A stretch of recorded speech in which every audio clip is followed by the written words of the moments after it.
Chapter 7 of A Little Princess, The Diamond Mines Again. When Sarah entered the holly-hung schoolroom in the afternoon, she did so as the head of a sort of procession. Miss Minchin in her grandest silk dress led her by the hand. A manservant followed, carrying the box containing the last doll.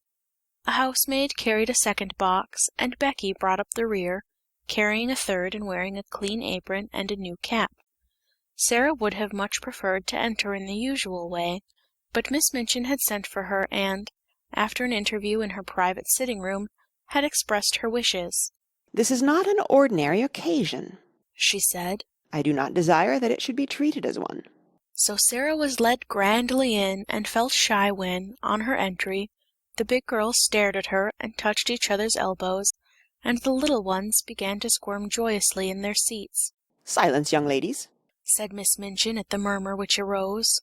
"James, place the box on the table and remove the lid. Emma, put yours upon a chair. Becky," suddenly and severely. Becky had quite forgotten herself in her excitement, and was grinning at Lottie, who was wriggling with rapturous expectation. She almost dropped her box, the disapproving voice so startled her, and her frightened, bobbing curtsy of apology was so funny that Lavinia and Jessie tittered. "It is not your place to look at the young ladies," said Miss Minchin. "You forget yourself. Put your box down." Becky obeyed with alarmed haste, and hastily backed toward the door. "You may leave us," Miss Minchin announced to the servants with a wave of her hand. Becky stepped aside respectfully to allow the superior servants to pass out first. She could not help casting a longing glance at the box on the table. Something made of blue satin was peeping from beneath the folds of tissue paper. "If you please, Miss Minchin," said Sarah suddenly. "Mayn't Becky stay?" It was a bold thing to do. Miss Minchin was betrayed into something like a slight jump. Then she put her eyeglass up, and gazed at her show pupil disturbedly. "Becky!" she exclaimed. "My dearest Sarah!" Sarah advanced a step toward her. "I want her because I know she will like to see the presents," she explained. "She is a little girl too, you know." Miss Minchin was scandalized. She glanced from one figure to the other. "My dear Sarah," she said, "Becky is the scullery maid. Scullery maids, are not little girls." It really had not occurred to her to think of them in that light. Scullery maids were machines who carried coal scuttles and made fires. "But Becky is," said Sarah, "and I know she would enjoy herself. Please let her stay, because it is my birthday."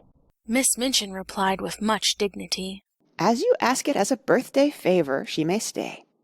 Rebecca, thank Miss Sarah for her great kindness." Becky had been backing into the corner, twisting the hem of her apron in delighted suspense. She came forward, bobbing courtesies, but between Sarah's eyes and her own there passed a gleam of friendly understanding, while her words tumbled over each other. "Oh, if you please, miss, I'm that grateful, miss. I did want to see the doll, miss, that I did. Thank you, miss, and thank you, ma'am," turning and making an alarmed bob to Miss Minchin, "for letting me take the liberty." Miss Minchin waved her hand again. This time it was in the direction of the corner near the door. "Go and stand there," she commanded. "Not too near the young ladies." Becky went to her place, grinning. She did not care where she was sent, so that she might have the luck of being inside the room, instead of being downstairs in the scullery, while these delights were going on. She did not even mind when Miss Minchin cleared her throat ominously, and spoke again. "Now, young ladies, I have a few words to say to you," she announced. "She's going to make a speech," whispered one of the girls. "I wish it was over." Sarah felt rather uncomfortable. As this was her party, it was probable that the speech was about her. It is not agreeable to stand in a schoolroom and have a speech made about you. "You are aware, young ladies," the speech began, for it was a speech, "that dear Sarah is 11 years old today." "Dear Sarah," murmured Lavinia. "Several of you here have also been 11 years old, but Sarah's birthdays are rather different from other little girls' birthdays. When she is older, she will be heiress to a large fortune, which it will be her duty to spend in a meritorious manner." "The diamond mines," giggled Jessie in a whisper. Sarah did not hear her. But as she stood with her green-gray eyes fixed steadily on Miss Minchin, she felt herself growing rather hot. When Miss Minchin talked about money, she felt somehow that she always hated her, and of course it was disrespectful to hate grown-up people. When her dear papa, Captain Crewe, brought her from India and gave her into my care, the speech proceeded, he said to me in a jesting way, "I am afraid she will be very rich, Miss Minchin." My reply was, "Her education at my seminary, Captain Crewe, shall be such as will adorn the largest fortune. Sarah has become my most accomplished pupil. Her French and her dancing are a credit to the seminary. Her manners, which have caused you to call her Princess Sarah, are perfect. Her amiability she exhibits by giving you this afternoon's party. I hope you appreciate her generosity. I wish you to express your appreciation of it by saying aloud all together, 'Thank you, Sarah.'" The entire schoolroom rose to its feet as it had done the morning Sarah remembered so well. Thank you, Sarah. It said, and it must be confessed that Lottie jumped up and down. Sarah looked rather shy for a moment. She made a courtesy, and it was a very nice one. Thank you She said, for coming to my party. "Very pretty indeed, Sarah. approved Miss Minchin. That is what a real princess does when the populace applauds her. Lavinia," Scathingly, the sound you just made was extremely like a snort. If you are jealous of your fellow pupil, I beg you will express your feelings in some more ladylike manner. Now I will leave you to enjoy yourselves." the instant she had swept out of the room, the spell her presence always had upon them was broken. The door had scarcely closed before every seat was empty. The little girls jumped or tumbled out of theirs. The older ones wasted no time in deserting theirs. There was a rush toward the boxes. Sarah had bent over one of them with a delighted face. These are books, I know. She said. The little children broke into a rueful murmur, and Ermengarde looked aghast. "Does your papa send you books for a birthday present?" She exclaimed. "Why, he's as bad as mine. Don't open them, Sarah." I like them. Sarah laughed, but she turned to the biggest box. When she took out the last doll, it was so magnificent that the children uttered delighted groans of joy, and actually drew back to gaze at it in breathless rapture. She's almost as big as Lottie. Someone gasped. Lottie clapped her hands and danced about, giggling. She's dressed for the theatre, said Lavinia. Her cloak is lined with ermine. "Oh!" cried Ermengarde, darting forward. "She has an opera glass in her hand, a blue and gold one." Here is her trunk, said Sarah. Let's open it and look at her things. She sat down upon the floor and turned the key. The children crowded, clamoring around her, as she lifted tray after tray and revealed their contents. Never had the schoolroom been in such an uproar. There were lace collars and silk stockings and handkerchiefs. There was a jewel case containing a necklace and a tiara which looked quite as if they were made of real diamonds. There was a long sealskin and muff. There were ball dresses and walking dresses and visiting dresses. There were hats and tea gowns and fans. Even Lavinia and Jessie forgot that they were too elderly to care for dolls, and uttered exclamations of delight and caught up things to look at them. Suppose, Sarah said as she stood by the table, putting a large black velvet hat on the impassively smiling owner of all these splendors. Suppose she understands human talk and feels proud of being admired. You are always supposing things, said Lavinia, and her air was very superior. I know I am, answered Sarah undisturbedly. I like it. There's nothing so nice as supposing. It's almost like being a fairy. If you suppose anything hard enough, it seems as if it were real. It's all very well to suppose things if you have everything, said Lavinia. Could you suppose and pretend if you were a beggar and lived in a garret? Sarah stopped arranging the last doll's ostrich plumes and looked thoughtful. I believe I could, she said. If one was a beggar, one would have to suppose and pretend all the time. But it mightn't be easy. She often thought afterward how strange it was that just as she had finished saying this, just at that very moment, Miss Amelia came into the room. "Sarah," she said, your papa's solicitor, Mr. Barrow, is called to see Miss Minchin, and as she must talk to him alone, and the refreshments are laid in her parlour, you had all better come and have your feast now, so that my sister can have her interview here in the schoolroom." Refreshments were not likely to be disdained at any hour, and many pairs of eyes gleamed. Miss Amelia arranged the procession into decorum, and then, with Sarah at her side heading it, she led it away, leaving the last doll sitting upon a chair with the glories of her wardrobe scattered about her. Dresses and coats hung upon chair backs, piles of lace-frilled petticoats lying upon their seats.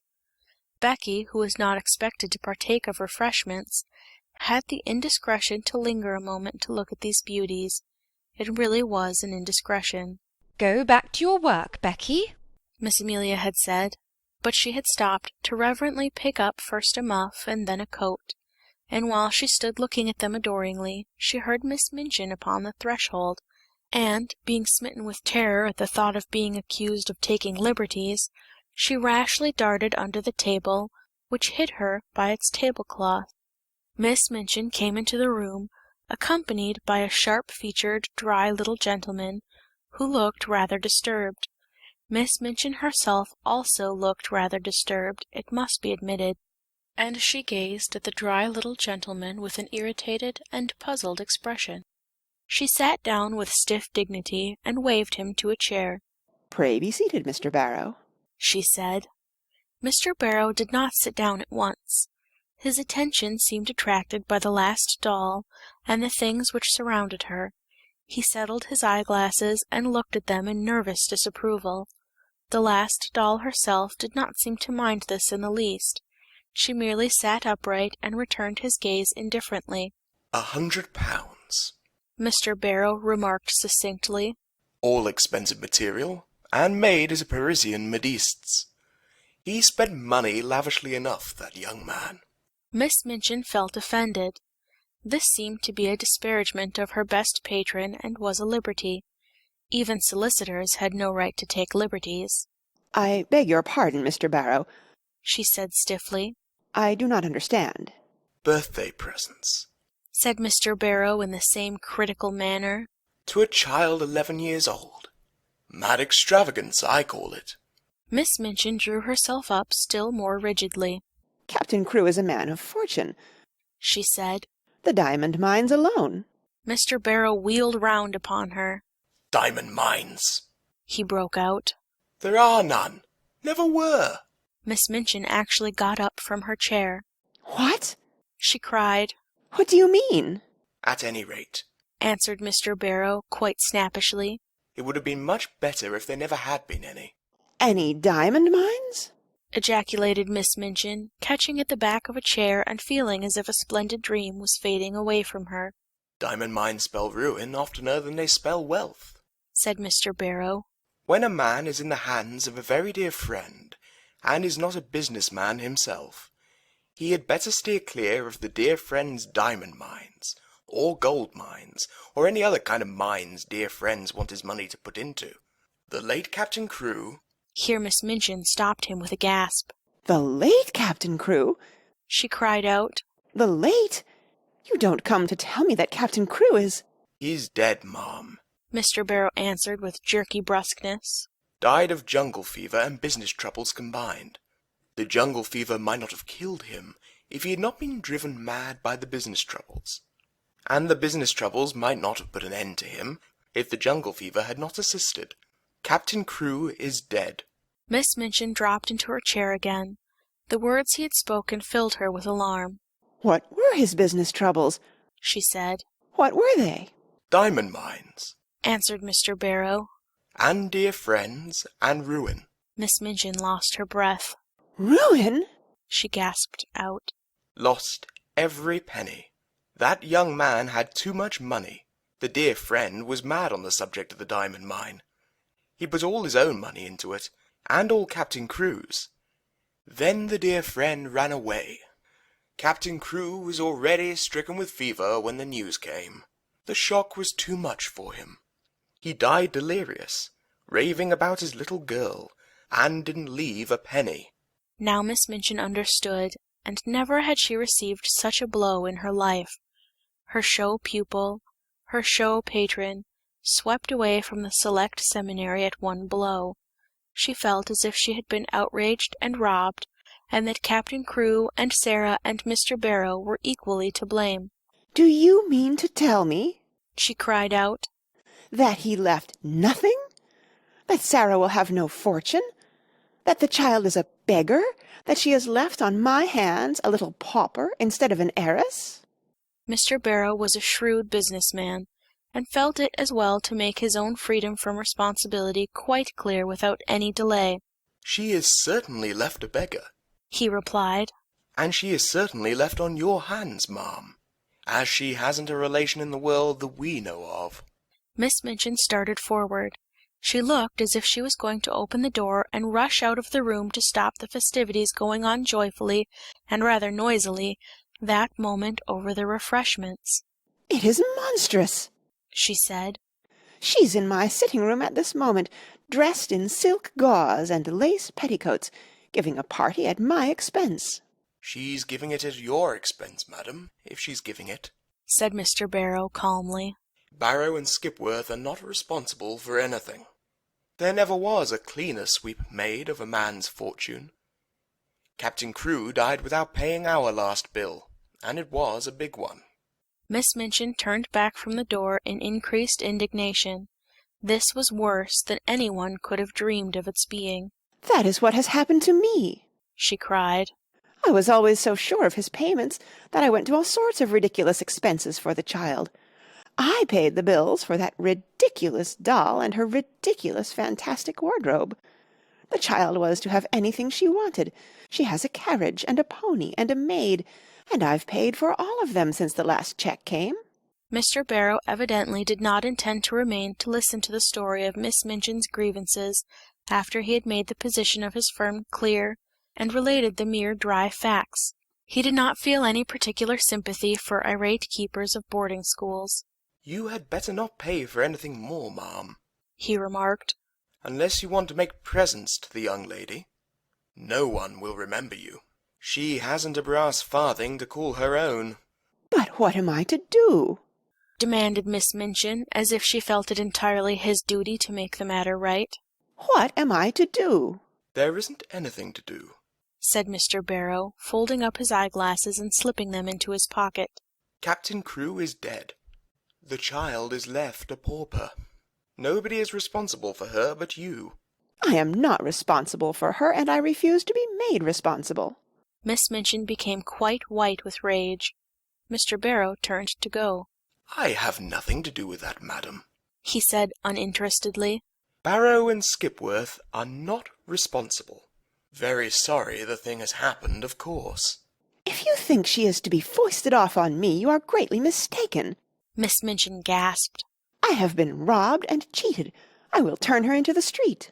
If she had not been so furious, she would have been too discreet to say quite so much. She saw herself burdened with an extravagantly brought-up child, whom she had always resented, and she lost all self-control. Mr. Barrow undisturbedly moved toward the door. "I wouldn't do that, madam," he commented. "It wouldn't look well. Unpleasant story to get about in connection with the establishment. Pupil bundled out penniless, and without friends." He was a clever businessman, and he knew what he was saying. He also knew that Miss Minchin was a business woman, and would be shrewd enough to see the truth. She could not afford to do a thing which would make people speak of her as cruel and hard-hearted. "Better keep her, and make use of her," he added. "She's a clever child, I believe. You can get a good deal out of her as she grows older." "I will get a good deal out of her before she grows older," exclaimed Miss Minchin. "I am sure you will, ma'am," said Mr. Barrow, with a little sinister smile. "I am sure you will. Good morning." He bowed himself out and closed the door, and it must be confessed that Miss Minchin stood for a few moments and glared at it. What he had said was quite true. She knew it. She had absolutely no redress. Her show pupil had melted into nothingness, leaving only a friendless, beggared little girl. Such money as she herself had advanced was lost and could not be regained. and as she stood there breathless under her sense of injury, there fell upon her ears a burst of gay voices from her own sacred room, which had actually been given up to the feast. She could at least stop this. But as she started toward the door, it was opened by Miss Amelia, who, when she caught sight of the changed, angry face, fell back a step in alarm. "What is the matter, sister?" she ejaculated. Miss Minchin's voice was almost as fierce when she answered, "Where is Sarah Crewe?" Miss Amelia was bewildered. "Sarah?" she stammered. "Why, she's with the children in your room, of course." "Has she a black frock in her sumptuous wardrobe?" In bitter irony. A black frock?" Miss Amelia stammered again. "A black one?" "She has frocks of every other colour. Has she a black one?" Miss Amelia began to turn pale. "No, yes," she said. "But it is too short for her. She has only the old black velvet, and she has outgrown it." "Go and tell her to take off that preposterous pink silk gauze, and put the black one on, whether it is too short or not. She has done with finery." Then Miss Amelia began to wring her fat hands and cry. "Oh, sister!" she sniffed. "Oh, sister, what can have happened?" Miss Minchin wasted no words. "Captain Crewe is dead," she said. "He has died without a penny. That spoiled, pampered, fanciful child is left a pauper on my hands." Miss Amelia sat down quite heavily in the nearest chair. "Hundreds of pounds I have spent on nonsense for her, and I shall never see a penny of it. Put a stop to this ridiculous party of hers. Go and make her change her frock at once." "I?" panted Miss Amelia. Must I go and tell her now?" "This moment," was the fierce answer. "Don't sit staring like a goose. Go."